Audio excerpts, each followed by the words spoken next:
Bismillahirrohmanirrohim, sebelum menyimak videonya jangan lupa like dan subscribe supaya channelnya semakin berkembang.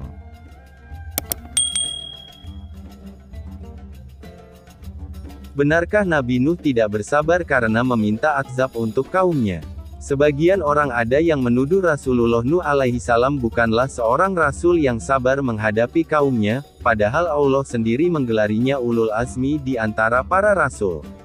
Alasan orang-orang yang menuduh Nabi Nuh tidak sabar karena Nabi Nuh memintakan azab kepada Allah untuk kaumnya.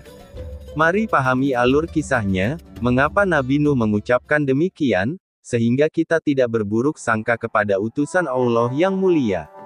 Kaum Nuh adalah kaum yang ingkar kepada Allah dan Rasul-Nya. Tidak hanya melakukan kekufuran, mereka juga senantiasa menantang Nabi Nuh untuk mendatangkan azab sebagai bukti kebenaran dakwahnya itu. Mereka mengatakan, Ya Nuh qad jadaltana fa aktharta jidalana fa'tina bima ta'iduna in kunta minas sadiqina. Hai Nuh, sesungguhnya kamu telah berbantah dengan kami, dan kamu telah memperpanjang bantahanmu terhadap kami, maka datangkanlah kepada kami azab yang kamu ancamkan kepada kami, jika kamu termasuk orang-orang yang benar. Quran Surat Hud, ayat 32. Namun Nabi Nuh tetap bersabar dan tidak membalas perkataan mereka dengan mengiyakannya atau menanggapinya dengan ancaman. Beliau hanya mengatakan bahwa keputusan azab bukanlah kehendaknya, melainkan hanya kehendak Allah semata. Qala innama ya'tikum bihillahu in sya'a wa ma antum bimu'jizina. Nuh menjawab, hanyalah Allah yang akan mendatangkan azab itu kepadamu jika Dia menghendaki, dan kamu sekali-kali tidak dapat melepaskan diri. Quran Surat Hud, ayat 33.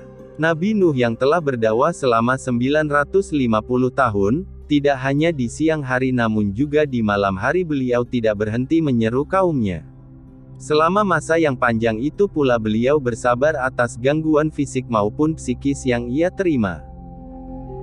Qala Rabbi inni da'autu qawmi laylan wa naharan falam yazidhum du'ai illa firaran. Nuh berkata, Ya Tuhanku sesungguhnya aku telah menyeru kaumku siang dan malam, namun seruanku itu hanyalah menambah mereka lari dari kebenaran. Quran Surat Nuh, ayat 6-7. Tidak hanya menolak seruan Nabi Nuh, mereka pun mengejeknya dengan menutupi telinga-telinga mereka. Wa inni kullama da'awtuhum litaghfira lahum ja'alu asabi'ahum fi adhanihim wastaghshaw thiyabahum wa asaru wastakbaru istikbaran. Dan sesungguhnya setiap kali aku menyeru mereka kepada iman agar engkau mengampuni mereka, mereka memasukkan anak jari mereka ke dalam telinganya dan menutupkan bajunya ke mukanya, dan mereka tetap mengingkari, dan menyombongkan diri dengan sangat. Quran Surat Nuh, ayat 8. Allah Ta'ala pun menanggapi kaum Nuh yang sangat melampaui batas ini dengan berfirman, mengabarkan kepada Rasulullah Nuh, alaihi assalatu wassalam bahwa tidak ada lagi kaumnya yang akan beriman kepadanya. Wa uhiya ila Nuhin annahu lan yu'mina min qawmika illa man qad amana fala tabta'is bima kanu yaf'aluna. Dan diwahyukan kepada Nuh, bahwasanya sekali-kali tidak akan beriman di antara kaummu, kecuali orang yang telah beriman saja. Karena itu janganlah kamu bersedih hati tentang apa yang selalu mereka kerjakan.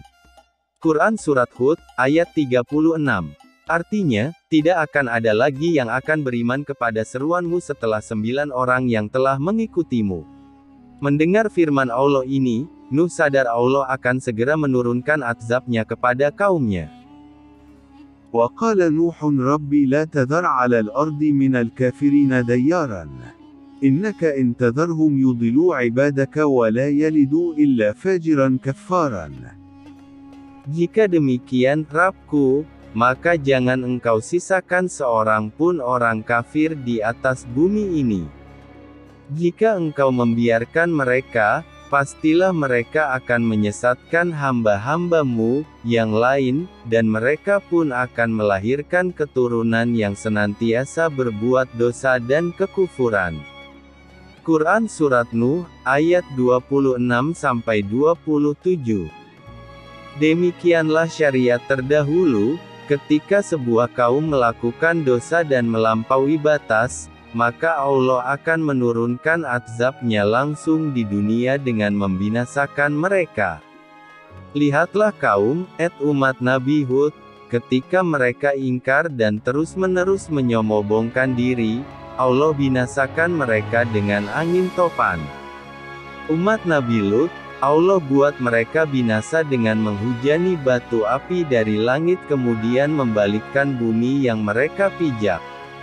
Bangsa Madian, umat Nabi Syuaib, Allah hancurkan mereka dengan suara guntur yang menggelegar sehingga mereka tewas seketika seolah-olah tidak pernah ada orang yang tinggal di daerah itu sebelumnya. Fir'aun, Qarun, dan lain-lain. Allah segerakan azab mereka di dunia dan nanti azab yang lebih besar di akhirat. Berbeda dengan umat Nabi Muhammad yang Allah utamakan atas umat lainnya, Allah tunda azab-Nya di akhirat kelak, dan memperpanjang masa bagi umat Muhammad agar berpikir dan bertaubat. Semua itu Allah lakukan dengan hikmah dan ilmu-Nya, dan hendaknya kita bersyukur atas hal ini. Dan akhirnya azab yang mereka nanti-nantikan itu datang, langit menurunkan air yang sangat deras dan bumi pun mengeluarkan air yang melimpah. Bumi pun menjadi lautan yang sangat besar, yang ombaknya saja setinggi gunung. وهي تجري بهم في موج كالجبال. Dan bahtera itu berlayar membawa mereka dalam gelombang laksana gunung. Quran Surat Hud, ayat 42. Demikianlah Allah menetapkan takdir untuk kaum Nabi Nuh. Terima kasih sudah menyimak videonya sampai selesai. Jangan lupa bantu like dan subscribe channelnya supaya lebih banyak lagi orang yang mengetahui kisah-kisah para nabi dan rasul dan juga kisah-kisah muslim lainnya. Terima kasih.